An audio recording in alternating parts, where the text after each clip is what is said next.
स्वागत है आप सभी का।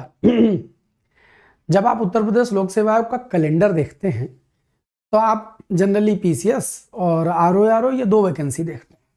उसके अलावा पूरा कैलेंडर भरा हुआ रहता है। बहुत ज़्यादा आप इंजीनियरिंग वाली वैकेंसी देख लेते हैं, बाकियों पर ध्यान नहीं देते हैं। लेकिन अगर आप कभी बाकियों पर ध्यान दें तो पाएंगे कि उत्तर प्रदेश लोक सेवा आयोग कभी कभी कुछ स्पेशल वैकेंसीज निकालते, विशेष वैकेंसी। आज वैसी ही एक विशेष वैकेंसी पर मैं आपसे बातचीत करने वाला हूं। यूपीपीएससी असिस्टेंट रजिस्ट्रार, जिसको उत्तर प्रदेश विश्वविद्यालय केंद्रीय सेवा सहायक कुलसचिव परीक्षा कहेंगे, यानी कि सहायक कुलसचिव। विश्वविद्यालयों में जो असिस्टेंट रजिस्ट्रार होते हैं, आपने अपनी जिंदगी में अगर यूनिवर्सिटी की पढ़ाई पढ़ी होगी तो रजिस्ट्रार और असिस्टेंट रजिस्ट्रार ये लफ्ज जरूर सुने होंगे। तो वो जो असिस्टेंट रजिस्ट्रार की भौकाली पोस्ट है, वो पोस्ट की ये वैकेंसी है। तो इसको कौन भरेगा? ये रोजगारों के लिए उनके रोजगारी जीवन को और बेहतर बनाने की वैकेंसी है, यानी जनरल वैकेंसी नहीं है, स्पेशल वैकेंसी है। जिनके पास 7 साल का एक्सपीरियंस है, वो 7 साल के अनुभव वाले ही अपना जो वर्किंग में जो क्लर्कल और तमाम सारा वो आपने फॉर्म भरा है तो वो ही दे सकते हैं इसको। अब ये फॉर्म भरा जा चुका है और ये अक्टूबर में इसकी लास्ट डेट थी, फॉर्म भरा जा चुका है। परीक्षा कब होगी अभी ये भविष्य के गर्त में है, लेकिन जिन लोगों के पास इस परीक्षा को पास करने का अवसर मिला है या जो इसके लिए एलिजिबल है, आप समझ लीजिए ऐसे ही एक रिजल्ट आपकी जिंदगी बदल देगा। आपके वो जो स्टैंडर्ड है, जॉब स्टैंडर्ड, उसको एकदम ऐसे ऊपर पहुंचा देगा, ग्रेड पे को झम से बढ़ाएगा। जो चीज कई बरस आप नौकरी करने के बाद जिस पोस्ट को और जिस रैंक को और जिस तनख्वाह को आप छू पाएंगे, वो आपको एक रात के एग्जाम में बदल जाएगी दुनिया। तो इसलिए असिस्टेंट रजिस्ट्रार जितने लोगों ने फॉर्म भरा है, जहां तक ये हमारी बात पहुंच रही है, जिन लोगों की जानकारी में कोई असिस्टेंट रजिस्ट्रार वैकेंसी की तैयारी कर रहा है, वो उनको ये वीडियो पहुंचा दें। और बाकी जो लोग तैयारी कर रहे हैं वो देखें कि इस परीक्षा को पास करने की रणनीति क्या बनावे, वो देखें कि पेपर कैसा आया था। मैंने उत्तर प्रदेश लोक सेवा आयोग की वेबसाइट से डाउनलोड करके हूबहू पेपर अपने पास रखे हैं। और सबसे अंत में ये जाने कि हिंदी भास्कर पर मैं अमरनाथ आपकी इस परीक्षा को पास करने में क्या सहायता करूंगा। तो आइए इस पर चर्चा बातचीत कर लेते हैं। तो सबसे पहले मैं आपको ये बताना चाहता हूं, इस पर डिटेल से बात हम बाद में करेंगे, बस जानकारी देने के लिए कि हमने अपने एप्लीकेशन पर इस परीक्षा को क्वालिफाई करने के लिए एक मेंटरशिप प्रोग्राम चलाया है असिस्टेंट रजिस्ट्रार के लिए। मैं पर्सनली इस पर काम करूंगा, आपसे बातचीत होती रहती है। इस पर जो लोग इसमें जुड़ रहे हैं उनसे हम डायरेक्टली कांटेक्ट में रहेंगे और आपका कॉपी जांचना, लिखना और सब बातें होती रहेंगी। इस पर आखिर में बात करेंगे। पहला उद्देश्य है कि आप जाने, आप सेल्फ स्टडी कर रहे हैं जैसे भी कर रहे हैं, कि आप जाने कि आपकी तैयारी क्या है। तो ये शैक्षिक अर्हता ग्रेजुएट होने चाहिए, 7 वर्ष की न्यूनतम राजकीय कार्यालय, किसी राजकीय कार्यालय विश्वविद्यालय में न्यूनतम 7 वर्ष का कार्य अनुभव होना चाहिए। वो एनओसी लेकर के आप लोगों ने फॉर्म भरने का सब प्रक्रम कर लिया होगा, मुझे नहीं लगता कि कोई बात रही होगी। परीक्षा योजना एवं पाठ्यक्रम, पेपर कैसा आएगा, पेपर कैसा आएगा, मजे की बात है, सिंगल पेपर है, 2 पेपर नहीं है कि पहले प्री क्वालिफाई करो मेंस क्वालिफाई करो, एक पेपर दो, जिंदगी बदल लो। इस एक पेपर में परीक्षा योजना पाठ्यक्रम में है क्या, एक पेपर सामान्य अध्ययन का, जीएस, 3 घंटे का 200 नंबर का। तो जैसे ही किसी परीक्षा में 3 घंटा लिखा, देखो कोई एक सब्जेक्ट 3 घंटा तक करना हो तो ये जान जाना कि डिस्क्रिप्टिव पेपर है, लिखना पड़ेगा। 4 ऑप्शन नहीं आएंगे कि गोला मारा टिक, लिखना पड़ेगा, डिस्क्रिप्टिव करना पड़ेगा। मैं पेपर दिखाऊंगा, मैंने डाउनलोड किया, आपसे डिस्कस करूंगा कि कैसे क्या क्या आया है, उसको समझिए। सामान्य हिंदी सारांश, आलेखन और निबंध के 3 घंटे में 200 अंक, यानी जीएस 200 नंबर की, हिंदी 200 नंबर की, हिंदी और निबंध दोनों मिला के 200 नंबर का। और उत्तर प्रदेश वित्तीय नियम एवं कार्यालय प्रक्रिया संबंधी नियम, ये जिस फील्ड में आपने 7 बरस काम किया है, वह अनुभव आपके पास कितना है, यह जानकारी सब इसमें पूछी जाएगी। ये 100 ही नंबर का है, यानी कि आपको ये वाला जो आपके कार्य का अनुभव है, ये तो 100 नंबर दिलाएगा। इन 2 के लिए आपको पुनः विद्यार्थी बनना पड़ेगा।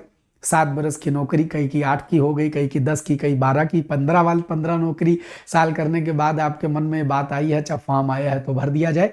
तो खाली फॉर्म भर के जब वो एडमिट कार्ड निकलेगा तब पढ़ लेंगे, ऐसा ख्याल करेंगे तो एक गोल्डन चांस आपसे छूट जाएगा। स्वर्णिम अवसर है बदल देने का स्वयं को, तो इसलिए लग जाइए पूरे मन से, हम आपके पूरे दोनों कंधे लगा के सहायक होंगे, चिंता मत करिएगा।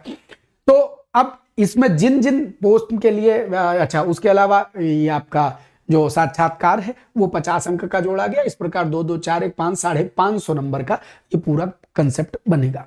इसमें सामान्य अध्ययन में क्या आएगा, सामान्य हिंदी, सारांश, आलेखन आदि में क्या आएगा, इसको भी एक नजर देख लेते हैं। सामान्य अध्ययन के प्रश्न पत्र में जो विषय पूछे जाएंगे उसमें सामान्य विज्ञान पूछा जाएगा यानी कि साइंस है, राष्ट्रीय अंतरराष्ट्रीय महत्व की सामयिक घटनाएं हैं यानी कि नेशनल इंटरनेशनल करंट अफेयर है, भारत का इतिहास है, भारतीय राष्ट्रीय आंदोलन है यानी दोनों हिस्से हिस्ट्री के हैं, राज्य व्यवस्था एवं अर्थव्यवस्था है यानी कि पॉलिटी और इकोनॉमी है, विश्व भूगोल तथा जनसंख्या है। तो हिस्ट्री, ज्योग्राफी, पॉलिटी, इकोनॉमी 4 चीज, और साइंस और करंट अफेयर, यही तो बेसिक जीएस है। तो पूरा बेसिक जीएस पूछा जाएगा। They have mentioned clearly. कैसे पूछा जाएगा वो पेपर दिखा के आपको समझाता हूं। हिंदी का पाठ्यक्रम क्या है, हिंदी का पाठ्यक्रम में थोड़ा महीन महीन लिखा था तो हमने इसको ऐसे लाइन पंक्तिबद्ध कर दिया है, आप इसको देखें।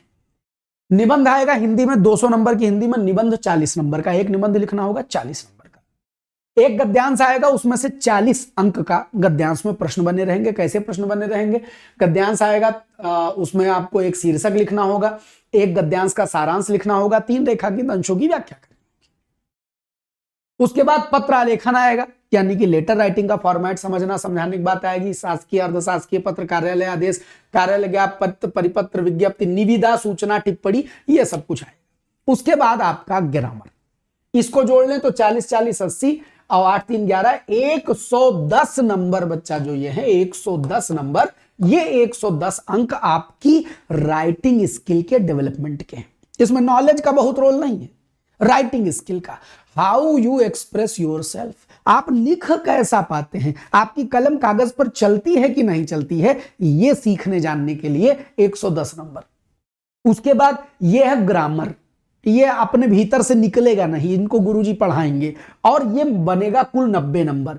और इस 90 नंबर में कहता हूं कि इस 90 में तुम 90 ला सकते हो। इसमें तो डिस्क्रिप्टिव है, नंबर कटेंगे। 40 नंबर का निबंध लिखोगे, एग्जामिनर 40 थोड़े दे देगा, उसकी मर्जी। उत्तर प्रदेश का आदमी है, नंबर काटने की उसकी आदत बनी हुई तो कटवे करेगा। लेकिन आप समझिए कि पर्यायवाची अगर आपने एग्जैक्ट लिख दी तो आपको 10 नंबर मिलेंगे, विलोम आपने एग्जैक्ट लिख दिया आपको 5 नंबर मिलेंगे, समानभाषी भिन्नार्थक शब्दों के आपने सही अर्थ बता दिया आपको 10 नंबर मिलेंगे, समास अगर आपने सही जवाब दे दिया 5 नंबर मिलेंगे, वर्तनी शुद्धि आपने लिख दिया तो सही जवाब 10 नंबर मिलेंगे, वाक्य शुद्धि के 10 अंक मिलेंगे, वाक्यांश के लिए शब्द के लिए 10 शब्द मिलेंगे, मुहावरे लोकोक्तियों के 15 अंक मिलेंगे, उपसर्ग प्रत्यय के 5 अंक मिलेंगे, अनेकार्थी शब्दों के 10 अंक मिलेंगे। इस प्रकार 110 नंबर इधर, 4 4 8 3 11 110 और इधर 90 जोड़ लीजिए, 200 अंकों का ये पाठ्यक्रम है। इस 200 की हम गारंटी लेते, सब सिखा देंगे, मास्टर बना देंगे, ठीक। और तो इसी 200 नंबर को सिखाने के लिए हमने एक मेंटरशिप प्रोग्राम चलाया। मैं अभी आगे पेपर दिखा करके बात करता हूं। एक मेंटरशिप प्रोग्राम चलाया है जो आपका हिंदी का पाठ्यक्रम है, निबंध, गद्यांश। जब तक आप लिखेंगे नहीं, और खाली लिखेंगे नहीं, लिख करके मास्टर से जचवाएंगे नहीं, तब तक नहीं आएगा। 7 बरस हो गए कलम धरे, दुनिया भर के पचड़े में पड़ गए हो, नौकरी की चाकरी के झंझट में, झमेले में, ऑफिस का फलाने मिश्रा जी, फलाने बाबू जी, फलाने धमाके में फंस गए हो। कलम उठानी पड़ेगी, 2 घंटा रोज बैठना पड़ेगा, लिखना पड़ेगा। लिख करके जब तक गुरुजी से जचाओगे नहीं, गुरुजी तुमको 2 बात सुनाएंगे नहीं, तब तक ना आने वाला विद्यार्थी भाव। मैं कहता हूं वो सारे लोग सिलेक्शन पा जाएंगे जो अपने भीतर इन 7 बरस की नौकरी के बाद विद्यार्थी भाव जगा ले जाएंगे। तो विद्यार्थी भाव जगा लीजिएगा तो फिर आपको कोई रोक नहीं सकता है सफलता पाने से। तो आप समझिए कि ये इसमें हम आपकी सहायता करेंगे, आपसे उत्तर लिखवाएंगे, उसकी जांच करवाएंगे, आपका उत्तर लेखन अभ्यास करवाएंगे और हिंदी आपको संपूर्ण सिखाएंगे। लेकिन एक एक्स्ट्रा चीज और देंगे गुरुजी। वो एक्स्ट्रा चीज क्या देंगे? एक्स्ट्रा चीज देंगे, आपको जीएस में हेल्प करेंगे, पढ़ाएंगे नहीं, हेल्प करेंगे कि आप जीएस में हम आपको बताएंगे कि उत्तर लेखन इस तरह से कर सकते हैं। उस उत्तर लेखन का अभ्यास यदि आप सामान्य अध्ययन का भी करेंगे तो उसकी जांच और उसमें आगे आपको गाइडेंस भी मिलेगा, ठीक। तो मैं आपको चाहता हूं कि यह सब कहानी मैं बताने के पहले आपको एक कंप्लीट पेपर दिखा दूं कि भाई देखो कि पेपरवा आया कैसा पेपर आया था। 2014 का एक पेपर हमने डाउनलोड किया है। आइए यहीं से आरंभ करते हैं। सबसे पहले आप देखिए सबसे पहले तो आप जीएस देखिए, जो पेपर जीएस का आया था, आपको मजा आ जाएगा। और इसके साथ साथ आप हम जो बताते जाएं उस रणनीति पर भी ध्यान दीजिएगा कि आप अपने मन से कापी कलम उठा लीजिए और नोट करते रहिए कि कौन कौन सी बातें हमको जाननी पढ़नी समझनी है। तो देखिए कौन कौन सी किताबों से आप हेल्प ले सकते हैं। तो ये जीएस सामान्य अध्ययन 200 नंबर का 3 घंटे का पेपर, सभी प्रश्न अनिवार्य हैं, सबके नंबर लिखे गए हैं। एक डिस्क्रिप्टिव पेपर है, मूल संविधान के अनुच्छेद 19 में किन स्वतंत्रताओं का उल्लेख था, इनमें से कौन से अब इस अनुच्छेद में सम्मिलित नहीं है, प्रेस की स्वतंत्रता का वर्णन किस अनुच्छेद में है, 200 शब्दों में लिखना है। 20 अंक इस बात के मिलेंगे, यानी कि अ प्रॉपर डिस्क्रिप्टिव पेपर। एक कॉपी मिलेगी, उस पर सवाल लिखा रहेगा, नीचे स्पेस रहेगा, उसी में आपको इसका उत्तर लिखना है, जैसे मेंस की कॉपी मिलती है वैसा ही। इतिहास में पॉलिटी का सवाल, विश्व की प्रमुख प्राचीन सभ्यताओं का उल्लेख कीजिए, सिंधु घाटी सभ्यता का संक्षिप्त वर्णन दीजिए, 10 नंबर का, आधे 125 शब्द। वर्ष 1893 एक परिवर्तन बिंदु के रूप में इतिहास में जाना जाता है, 4 घटनाओं का उल्लेख करिए, 10 नंबर। वही हिंदी बात, वही अंग्रेजी में लिखी हुई है। भारत के स्वतंत्रता आंदोलन के संदर्भ में निम्नलिखित वर्षों का महत्व बताइए, 50-50 शब्दों में टिप्पणियां लिखनी है, इन वर्षों में क्या क्या महत्वपूर्ण बातें हुई हैं। इसका मतलब यह है कि एक लॉन्ग मतलब एक दीर्घ उत्तरीय, 2 लघु उत्तरीय और बाकी सब अति लघु उत्तरीय में 50-50 शब्दों में लिखेंगे। ठीक। वायुमंडल में पाई जाने वाली प्रमुख मुख्य गैसें कौन सी, ओजोन गैस का महत्व बताइए, साइंस से सवाल ले लिया। इनमें से भौगोलिक उपनाम किनके लिए प्रयोग किए जाते हैं, उगते सूरज का देश किसको कहते हैं, ये ऐसे ऐसे लिखना पड़ेगा, एक एक नाम लिख देंगे, बात बन जाएगी। उसके बाद आते हैं कि भारत के आर्थिक सामाजिक विकास और जनसंख्या वृद्धि के प्रभाव की विवेचना कीजिए। अभी आप निबंध में लिखना हमसे सीख रहे होंगे ये सब बातें, निबंध लेखन में सब कुछ आ जाता है, तो निबंध लेखन जब आपको आ जाएगा तो उत्तर लेखन तो स्वतः आ जाएगा। भारत की जनगणना 2011 के आधार पर अवरोही क्रम में ये थोड़ी जीएस भी आपके चेक की गई है। उसके अलावा भारत की अर्थव्यवस्था की वर्तमान स्थिति की विवेचना कीजिए, हाल में हुई नोटबंदी के भारत की अर्थव्यवस्था पर पड़ने वाले संभावित प्रभाव, ये 2014 का पेपर है। संक्षिप्त टिप्पणियां लिखिए, सोलर सेल पर, इबोला वायरस पर, मोडेम पर, आंसू गैस पर, ब्रह्मोस पर। इस बारे में मैं एक बात बताना चाहता हूं, ये करंट अफेयर में साल भर में घटनाओं में जो घटने वाली चीजें हैं, जो महत्वपूर्ण बिंदु महत्वपूर्ण तथ्य होते हैं, उन महत्वपूर्ण तथ्य जो चर्चा में रहे हैं उन्हीं में से किसी पर टिप्पणी लिखवा लेते हैं। और अच्छा, और इन टिप्पणियों, अच्छा फिर प्राथमिक शिक्षा की चुनौतियों पर एक टिप्पणी लिखिए, विश्वविद्यालय की कार्यप्रणाली, चूंकि आप यूनिवर्सिटी और शिक्षा से रिलेटेड आदमी बनेंगे तो इसलिए थोड़ी समझ उसकी भी होनी चाहिए, वो भी पूछा गया। हाल ही में कौन से लोग चर्चित रहे, संक्षिप्त टिप्पणियां लिखिए इन मुद्दों पर। तो आप ये 10 नंबर, ये 20 नंबर ऊपर आपको दिखाई पड़ता है, इसके लिए बस आप एक काम कर लीजिए, नोट भी करते चलिए, प्रतियोगिता दर्पण या क्रॉनिकल, बेहतर है प्रतियोगिता दर्पण, ज्यादा परंपरागत तरीके से वो लिख करके देते हैं, तो उनमें जो शुरू के 20-22 पन्ने हैं जो करंट अफेयर देते हैं, उसके अलावा महत्वपूर्ण नियुक्तियां, चर्चित व्यक्तित्व, ये सब ये जो सवाल बना रहे हैं, ये हम कह दें डायरेक्ट पीडीएफ बना रहे हैं तो हम गलत नहीं कह रहे हैं, ये आपको डायरेक्ट वहां से मिल जाएगा। अभी से आदत डाल लीजिए, हर महीने की प्रतियोगिता दर्पण पूरी पढ़ डालिए। शुरू के 20-22 पन्ने तो आपको रट डालने हैं क्योंकि वही बेसिक करंट अफेयर है। उसके अलावा आप ये पेपर सामने रखेंगे, इसमें से बहुत सारे, जैसे अब अगर आप शिक्षा अभियान की बात कर लें, ये सब जो करंट के मुद्दे होते हैं उन पर अच्छे अच्छे लेख छपते रहते हैं प्रतियोगिता दर्पण में, तो वो आपकी परीक्षा के लिए एक हेल्पफुल चीज होगी। करंट अफेयर का, जीएस का एक बेस आपका तैयार होता चलेगा। जब तक परीक्षा के तारीख वारीख का कुछ आता पता नहीं है, तब तक आप कम से कम आदत में डाल लीजिए कि आपको प्रतियोगिता दर्पण पढ़नी ही पढ़नी है। तो ये वाला जो आपका, उसके अलावा भी देखिए इन किताबों के लेखकों के नाम, किताबें और जो नई किताबें हैं उनके बारे में पूरी चर्चा होती है। प्रतियोगिता दर्पण में जितनी किताबें लॉन्च होती हैं वो किताबें आप डायरेक्ट वहां, ये पूरा ये संक्षिप्त रूप का एक पूरा पेज होता है प्रतियोगिता दर्पण में, शॉर्ट फॉर्म का, आप ये उठा लेंगे, आप डायरेक्ट वहां से फंसा ले जाएंगे सवाल, ये कहाँ स्थित है, इनकी चर्चा कहीं ना कहीं मिलती रहेगी। तो ये पूरा आपका जीएस का पेपर है 200 अंक का। इस जीएस के पेपर में आपको बाय द वे, आप हिस्ट्री या ज्योग्राफी या पॉलिटी का कोई प्रश्न लिखते हैं, कैसे करना है, कैसे आप सेल्फ स्टडी कर सकते हैं, ये इस बारे में जीएस का गाइडेंस मिलता रहेगा। हम वीकली आपसे डायरेक्ट मुलाकात करते हैं, चाहे वो व्हाट्सएप कॉल के थ्रू मुलाकात करते हो या वो क्या बोलते हैं आजकल गूगल मीट के थ्रू मुलाकात करते हो। जितने भी छात्र इसमें जुड़ते हैं हम उनसे रूबरू सीधे होते हैं बातचीत करने के लिए, क्योंकि हम जानते हैं कि आपका छात्र भाव बहुत पहले खत्म हो चुका है, उसको जगाने के लिए मास्टर की शक्ल देख के तनिक बहुत बतियाना जरूरी है। इसीलिए ये प्रॉपर मेंटरशिप है। जो भी अटक भटक के इस कोर्स में आ गया, हाँ, हमारा हृदय कहता है वो पार हो जाएगा, हाँ हो जाएगा। इसलिए नहीं कि हम कोई जादू करेंगे, इसलिए कि हम आपका छात्र भाव जगा देंगे, हम आपको एग्जैक्ट गाइडेंस दे देंगे, बस इतना पढ़ लो, फार्म बहुत जने भरेंगे, जब एडमिट कार्ड आएगा तो देखें, कोई यूट्यूब वीडियो देख ले, कुछ कर ले, सब करेंगे, इससे काम नहीं होने वाला है। ये रेगुलर स्टडी अभी से शुरू कर दीजिए तो निकाल ले जाएंगे, पक्की बात है। अब आप देखिए, ये आपका वित्तीय नियम कार्यालय और प्रक्रिया संबंधी नियम है, इनके बारे में ये 5 सवाल हैं। अब ये आप लोग ज़्यादा बेहतर जानेंगे, इस बारे में मेरी कोई जानकारी नहीं है।